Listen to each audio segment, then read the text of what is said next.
I may be the oldest hat. The Catholic view would support the ghost's incitement of Hamlet to revenge. It did then. It did indeed, yes. It did then. Revenge in terms of the state.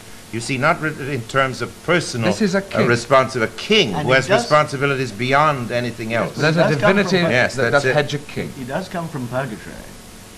But we don't know that. Hamlet, Yes, he says so. What? The ghost says it. But Hamlet denies it later on. But the ghost has That's a- come from purgatory. Yes, he said this may be a spirit from hell. Yes.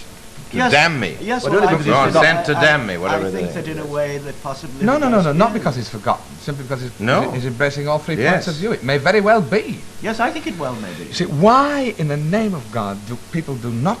Shakespeare, as far as if I'm not right, then I'm wrong about the whole place. If Shakespeare wants a character to say anything, it is said quite clearly, and one knows if he's a villain, or a nice man, or a nasty man, or whatever he may be. It's known quite clearly. It's stated to the audience, and now, if you choose to disbelieve what Hamlet says, then fine, but Hamlet in fact says it may be a spirit from hell. The spirit that I've seen may be a devil, and the devil has the power to assume a pleasing shape. I think Hamlet is the man to believe in the play of Hamlet. I am sure. In fact, in every one of Shakespeare's Yes. plays, you must believe what the gentleman says. That's it. What do you think about the ghost? I mean, you've played the ghost, Mr. Milton, as So well have as I. you played the ghost too. How do you see the ghost played?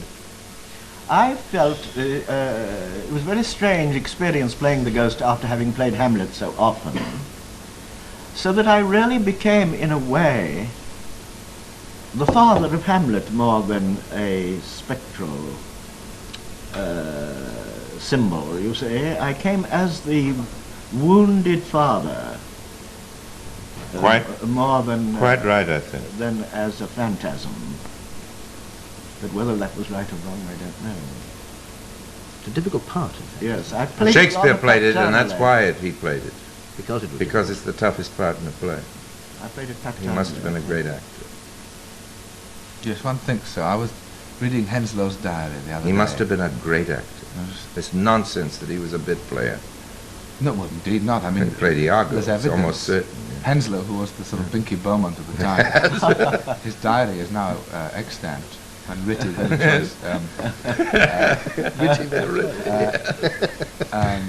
And the cast list are there. He played all of Johnson's leading parts. bet. Face. Leading player. And when he Yeah. played the ghost, it was because the ghost is the key to that play. I've often felt that the best actor in the company ought to play it, and the up-and-comer ought to be Hamlet, you know. Because It's if a you funny can thing. make that know. You should say Count, it. It's you know? a very funny thing, because I find when I play it, and I don't want to talk about it really, but I am most moved in the play with the ghost. Yes. From me, whose love was of that dignity, Yes, that it went yes, it hand is in a- hand, even with it's the a vow most I made to her in marriage. Tragically moving encounter.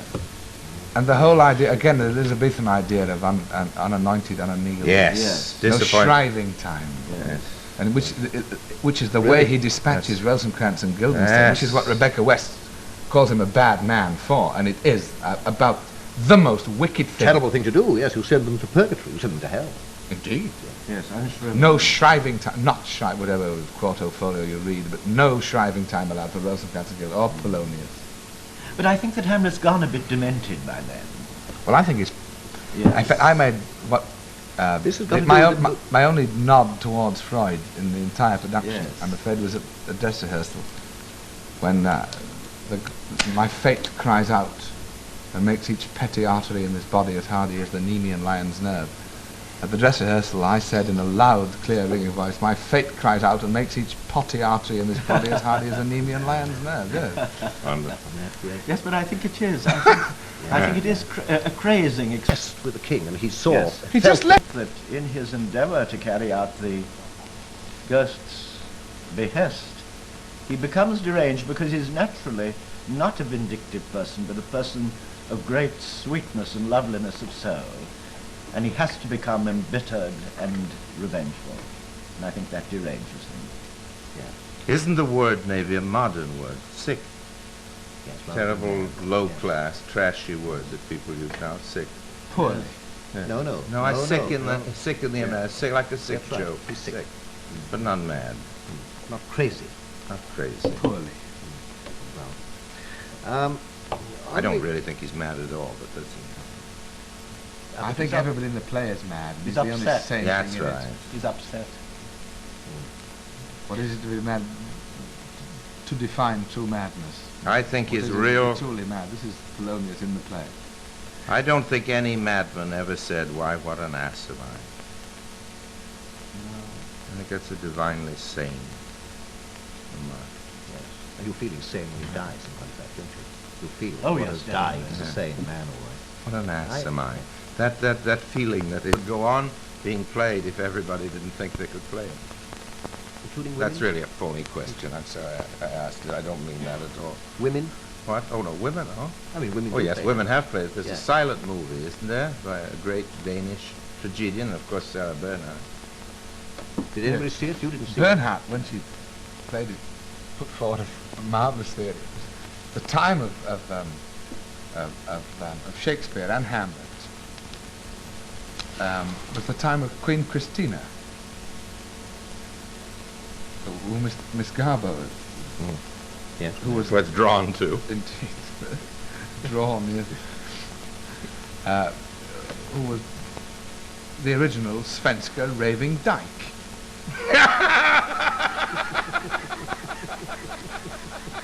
And I think it's rather sweet.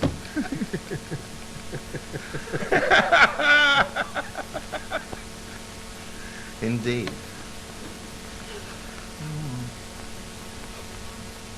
Whether this has anything to do with the play, I don't know, but it's rather It sweet. throws an interesting light on the Ophelia scenes, anyway. Indeed. Why in the end, why didn't, when all's said and done, why didn't Hamlet kill Claudius? I mean, Because there would be no play if he Exactly. Because there I were thought 5 so. acts to go.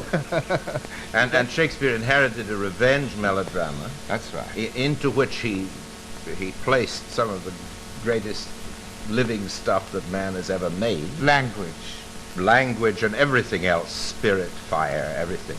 Marvelous. But there were 5 acts to go, and old Claudius couldn't be killed until the last act. Yeah, not quite. Also, though. I think quite that. We Yes.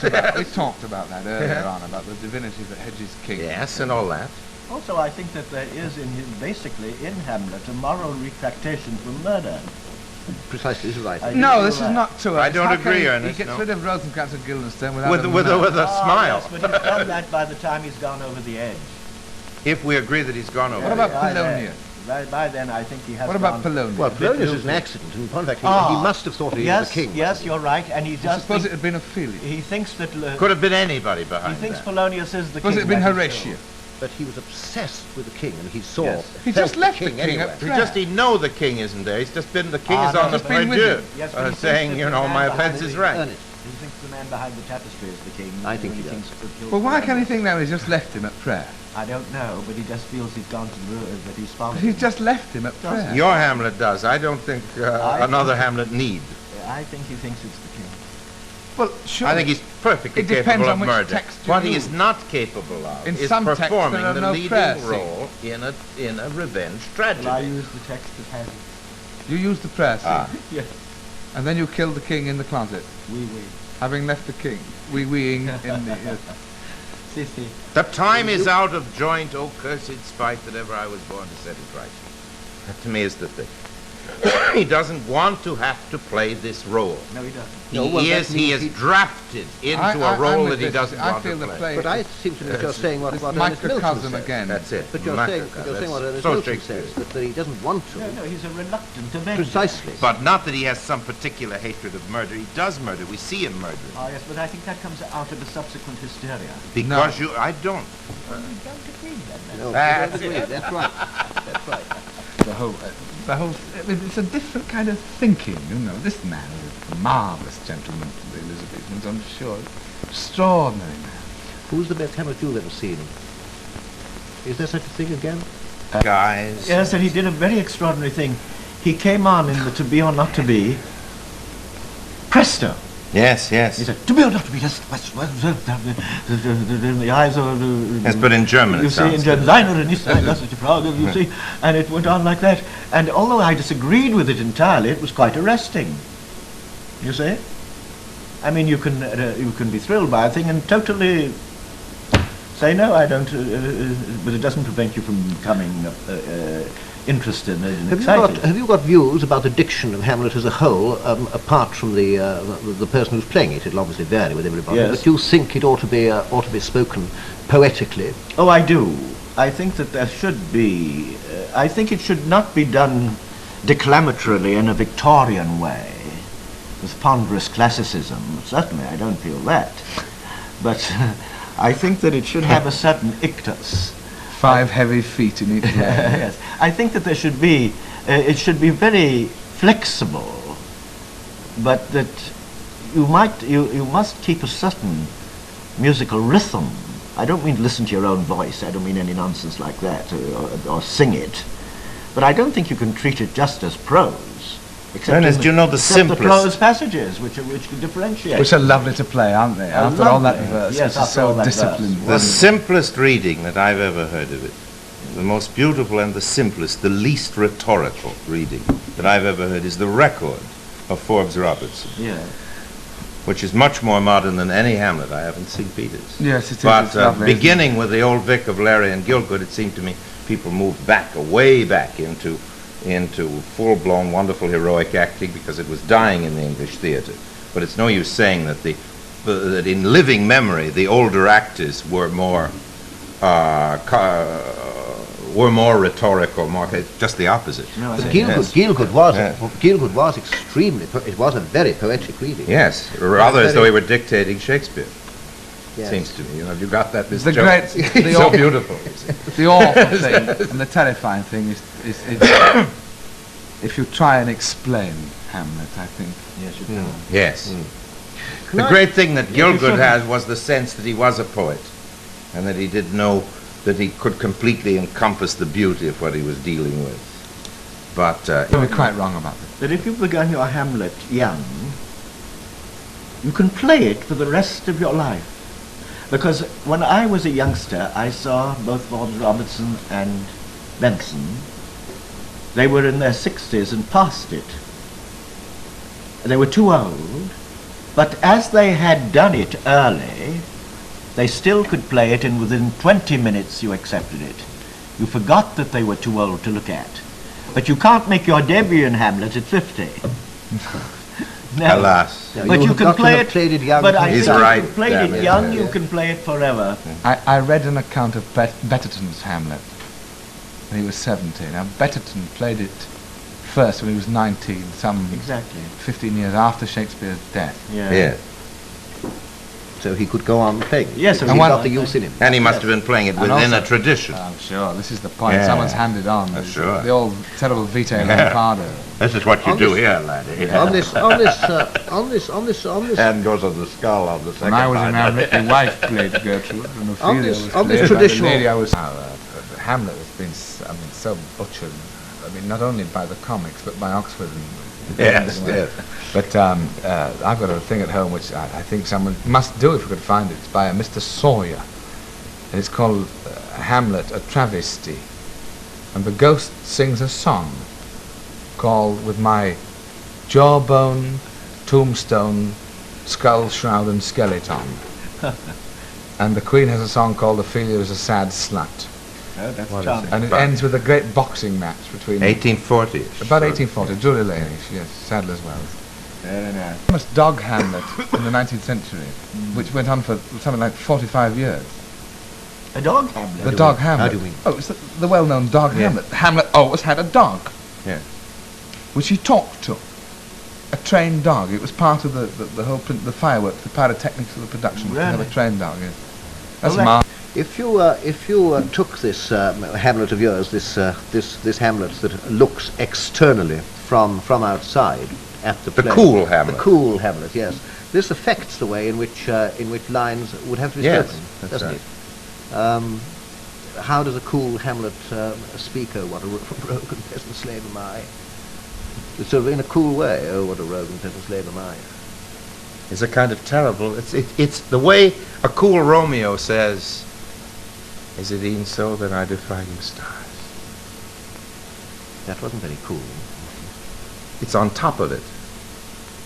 Very instead of involved, inside very it. involved. It's a very, yes, it is It's involved. on top of That it. reading was very involved. But you know, Lousy. It's beautiful. It's primarily about three people, three sons of fathers, Laertes, Fortinbras, and Hamlet, all of whom their fathers are murdered, and all revenge their fathers in different ways. That's very good. Never occurred to me. Fortinbras, version which at the end everyone recovers miraculously and mounted back, a tall, but with Elizabethan, and it's all very clearly stated and clearly reasoned.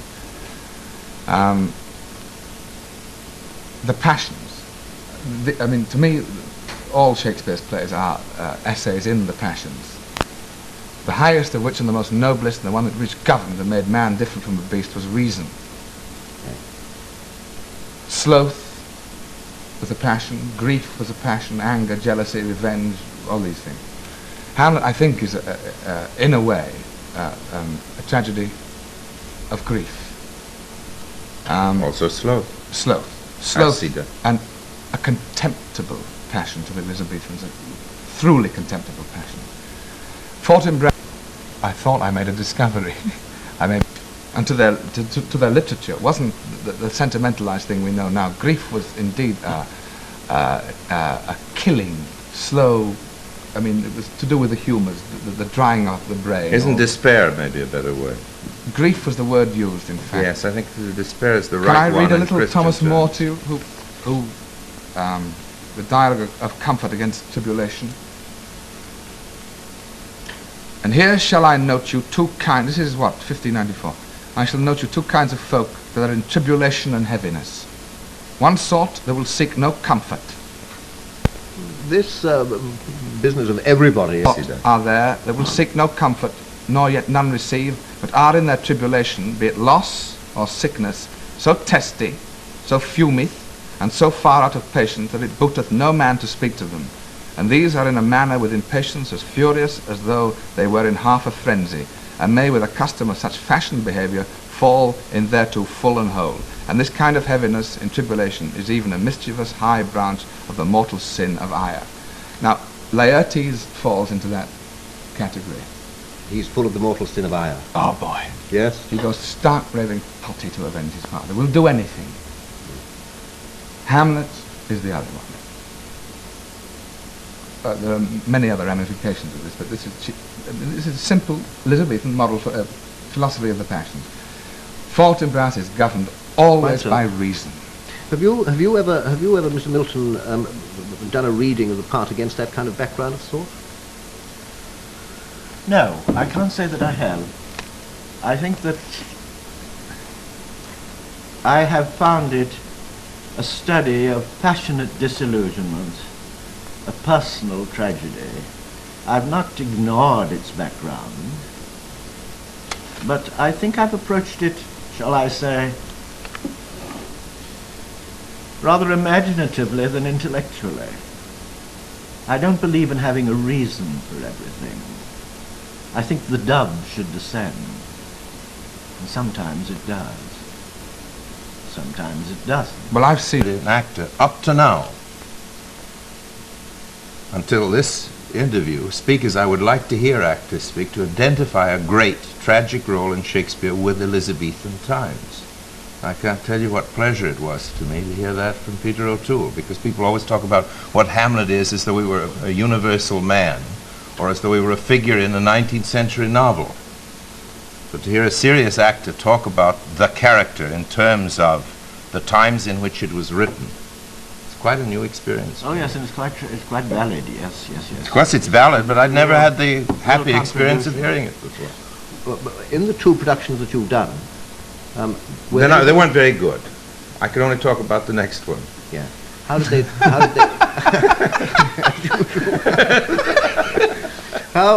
they how did they differ from each other? Did you take a different line? Yes, but you know, I can't really count my productions of Hamlet as If you were going successful. to do a production starting tomorrow, Yes.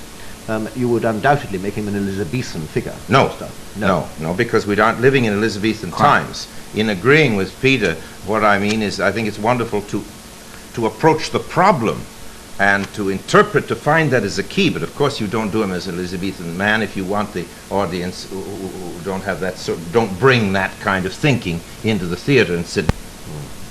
What is it to remember? To me, the first point about Hamlet is that he's a genius, not that he's a prince, not that he's a man. He's simply the great figure in dramatic literature who is a man of genius. There he is. He's the Renaissance man. Yes, Yes, the perfection. he is the Renaissance man. Yes, But perfectly true. That's not the same thing. The Renaissance man and the man of genius are not the same. I was going to ask before we went on which one we were going to say about Renaissance or Renaissance, because we're on BBC. What should we stick to? Yeah. Renaissance? Which do you like? I don't know. Let's say Renaissance. Let's say Renaissance. Why not? Well, that's a new That's one. right, that's a new one. That's fair. Kind of compromise. Anyway, that fellow from that period, of course he is of that period, and of course that's the key to it, but he is also a man of genius. Bannon saying on this program, after he played it or while he was playing it at Stratford-upon-Avon, that one of the most unexpected things to him, I hope I'm remembering properly, was that it was exhausting for a reason he hadn't expected. Not because the part was long, but because he thought Hamlet's thoughts moved at such enormous speed that the soliloquies, and indeed all the long speeches that he had to make, seemed to him, Bannon, to move at a greater mental speed than would his own mind. I mean, he felt that Shakespeare had written the part for a man who thought... That isn't much of an admission, is it? You know, Shakespeare was the greatest Englishman who ever lived, so anybody who speaks English must feel he thinks a little faster than oneself. You know, he certainly did. Yes. but notably that Yes, but the point is surely, this is the point of blank verse. The lady shall speak her mind freely, or the blank verse will halt for it. Hamlet says this. Yes. You don't have to think, you think after the line. Yes. Not before it or not during. The line is the thought. This is the point of iambic pentameter. Absolutely. Very, very well put. Absolutely true. This discussion is going to wallow in agreement, you see. And it will all be totally different if we ever played it.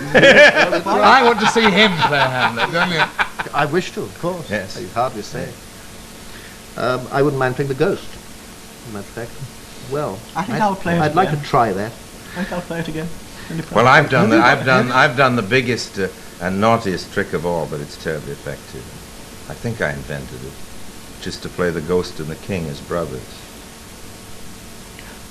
I think... No. Pretty good part. Am I wrong? Has it been done? By When you're playing Hamlet and you see the Ghost, are you terrified? What are you? You say angels and ministers of grace again, very quietly. What you are there's is been- kind of deep, reverential angels. Quite right. I haven't That's- seen it, but that's that's it. That's what he does. He heads pressed back. That's it. There's again, I'm afraid the play stands or falls by this very point. I think personally it is inadequate to explain the play, but I don't think it would be inadequate to an Elizabethan audience. The attitude to the Ghost. There were three attitudes.